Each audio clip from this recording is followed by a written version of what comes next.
2022 में जब रशिया ने यूक्रेन पर हमला किया तो पूरी दुनिया का ध्यान एक ही सवाल पर था, क्या रशिया जल्द ही हार मान लेगा। CNN, BBC जैसे बड़े न्यूज चैनल्स दिन रात यही हेडलाइंस चला रहे थे कि रशिया की इकोनॉमी बस कुछ ही हफ्तों में तबाह हो जाएगी। अमेरिका और यूरोप ने रशिया पर इतनी भयानक सैंक्शंस लगाई कि ऐसा लग रहा था जैसे पुतिन अब कुछ दिनों में घुटने टेक देंगे। लेकिन आज 3 साल बाद सच सामने है। रशिया न सिर्फ अपनी जगह पर टिका हुआ है बल्कि उसकी इकोनॉमी और भी ज्यादा मजबूत हो चुकी है। इस टर्न अराउंड ने दुनिया के हर एक्सपर्ट को हैरान कर दिया। ये स्टोरी सिर्फ एक वॉर की नहीं, एक ऐसी स्ट्रेटेजी की है जहां एक देश ने दुनिया के मोस्ट पावरफुल अलायंस को आंखों में आंखें डालकर जवाब दिया। जब दुनिया भर के एक्सपर्ट्स प्रेडिक्ट कर रहे थे कि रशिया की इकोनॉमी गिरने वाली है, तब रशिया ने सबको गलत साबित कर दिया। 2023 में उसकी जीडीपी 3.6% तक बढ़ी और 2024 तक ये ग्रोथ 4.1% पर पहुंच गई। इतना ही नहीं, रशिया का अनएम्प्लॉयमेंट रेट उसकी हिस्ट्री का सबसे लोएस्ट लेवल पर आ गया। जहां वेस्ट सोच रहा था कि सैंक्शन से रशिया की कमर टूट जाएगी, वहां रशिया ने ऑयल और गैस एक्सपोर्ट से सिर्फ 2024 में $220 बिलियन से भी ज्यादा कमा लिए। ये फिगर्स सिर्फ नंबर्स नहीं, वेस्ट के लिए एक शॉक थे। जो रशिया कोलैप्स होने वाला था वही अब दुनिया के मोस्ट स्टेबल इकोनॉमीज में काउंट किया जा रहा है। और ये सब हुआ उस वक्त जब रशिया 3 साल से एक फुल स्केल वॉर लड़ रहा है। 2022 में जब रशिया ने यूक्रेन पर चढ़ाई की तो सबको लगा ये लंबी नहीं चलेगी, लेकिन 3 साल बीत गए और रशिया ने सिर्फ अपनी पोजीशन मेंटेन नहीं की बल्कि यूक्रेन के ईस्टर्न और साउदर्न हिस्सों पर कब्जा भी जमा लिया। वेस्ट की सारी मिलिट्री और इकोनॉमिक पावर मिलकर भी रशिया को रोक नहीं पाई। नाटो के पावरफुल लीडर्स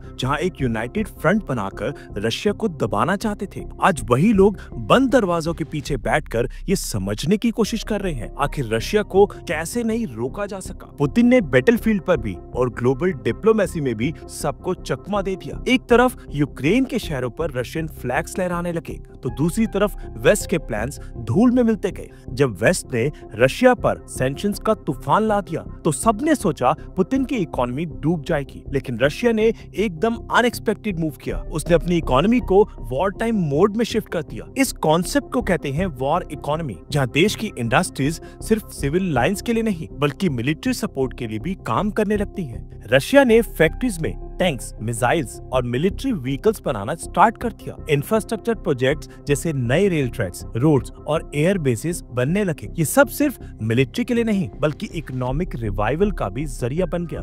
रशिया ने सिर्फ सरवाइव नहीं किया, उसने अपनी इकोनॉमी को वॉर के थ्रू थ्राइव करना सिखाया। एक ऐसा मॉडल जो दुनिया के लिए शॉकिंग था। जब वेस्ट ने रशिया के ऑयल और गैस पर बैन लगाया तो सबने सोचा कि पुतिन की इकोनॉमी की बैकबोन टूट जाएगी, लेकिन रशिया ने एक जबरदस्त ट्विस्ट दिया। उसने यूरोप को साइड में करके एशिया की तरफ रुख कर लिया। चाइना और इंडिया जैसे देशों को हैवी डिस्काउंट पर ऑयल ऑफर किया गया, जिससे रशिया के एनर्जी एक्सपोर्ट्स दोबारा बूम पे आ गए। 2024 तक Russia China trade $240 billion cross कर गया और इंडिया ने 1.8 मिलियन बैरल्स पर डे तक ऑयल लेना स्टार्ट कर दिया। सिर्फ यही नहीं, रशिया ने एक सीक्रेट नेवल नेटवर्क क्रिएट किया जिससे शैडो फ्लीट कहते हैं। ये 400 से ज्यादा ऑयल टैंकर्स का एक घोस्ट नेटवर्क है जो जीपीएस ऑफ करके रूट्स बदलते हैं और ऑयल को स्टेल्थ मोड में सप्लाई करते हैं। वेस्ट के सैंक्शंस के बावजूद रशिया ने अपना एनर्जी गेम अनस्टॉपेबल बना दिया।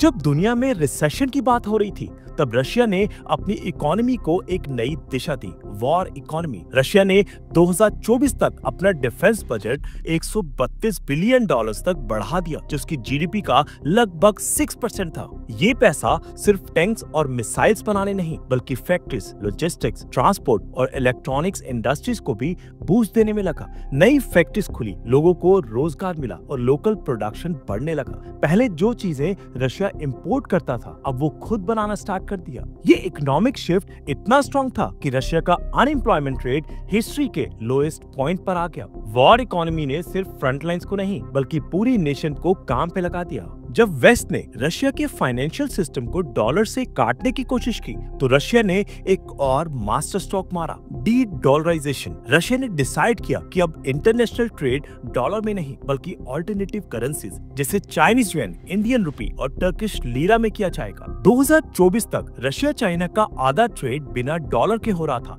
इंडिया भी रशियन ऑयल डायरेक्टली रुपी में खरीदने लगा। सिर्फ करेंसीज ही नहीं, रशिया ने गोल्ड रिजर्व्स भी एग्रेसिवली बढ़ाए, 2400 टन तक। डॉलर के बिना ट्रेड करना पहले अनइमेजिनेबल लगता था, लेकिन रशिया ने उसे एक नई रियलिटी बना दिया। ये स्टेप न सिर्फ वेस्ट के सैंक्शंस को बाईपास करने के लिए था, बल्कि ग्लोबल फाइनेंशियल सिस्टम को चैलेंज करने के लिए भी। और अब दुनिया के कई और देश भी यही सोच रहे हैं, क्या हमेशा डॉलर ही किंग रहेगा?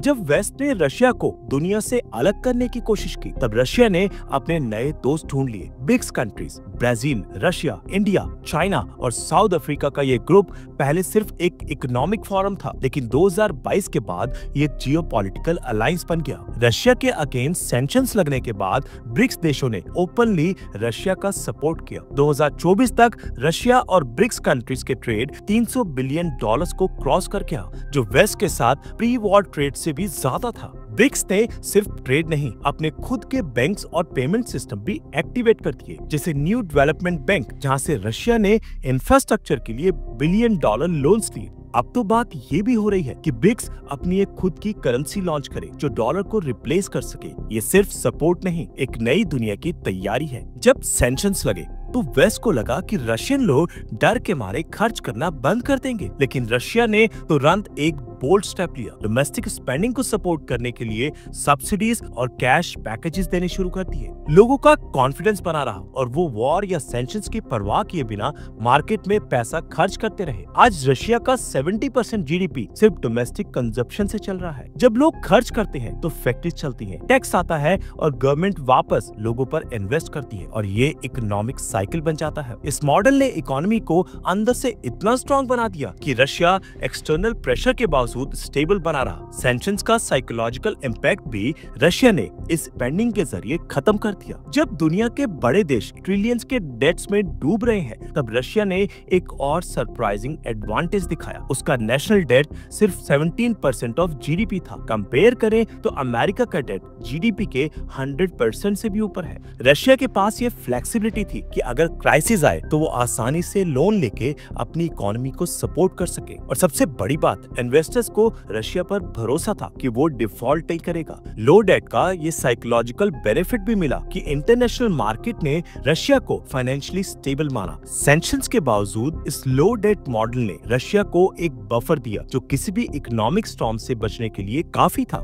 जितना इम्प्रेसिव रशिया का इकोनॉमिक कमबैक रहा है, उतने ही बड़े कुछ रिस्क भी सामने आ रहे हैं। सबसे पहला, हाई डोमेस्टिक स्पेंडिंग की वजह से इन्फ्लेशन बढ़ गया है, जो 2024 में 9.2% तक पहुंच चुका है। अगर ये ट्रेंड कंटिन्यू हुआ तो लोगों की परचेजिंग पावर गिर सकती है। दूसरा रिस्क है वॉर इकोनॉमी पे ज्यादा डिपेंडेंट रहना। जब सारा पैसा सिर्फ वेपन्स और मिलिट्री इंडस्ट्रीज में जाता है तो आईटी, बैंकिंग और इनोवेशन वाले सेक्टर्स पीछे रह जाते हैं। तीसरा चैलेंज है वेस्टर्न टेक्नोलॉजी का एक्सेस बंद हो जाना। रशिया ने लोकल ऑल्टरनेटिव्स बनाए हैं, लेकिन वो अभी भी वेस्ट के लेवल तक नहीं पहुंच पाए। और सबसे बड़ी बात, क्या रशिया का करंट मॉडल जो शॉर्ट टर्म सर्वाइवल पे बेस्ड है, लॉन्ग टर्म में काम करेगा? ये एक सवाल है जिसका जवाब आज शायद पुतिन के पास भी नहीं है। अगर आपको वीडियो इन्फॉर्मेटिव लगी हो तो लाइक जरूर करें और कमेंट में बताएं आपका इस पूरे रशिया वर्सेस वेस्ट कॉन्फ्लिक्ट पर क्या ओपिनियन है। क्या आपको लगता है रशिया लॉन्ग टर्म तक ये प्रेशर झेल पाएगा? और हाँ, अगर आप चाहते हैं कि ऐसी ही जियोपॉलिटिकल, इकोनॉमिक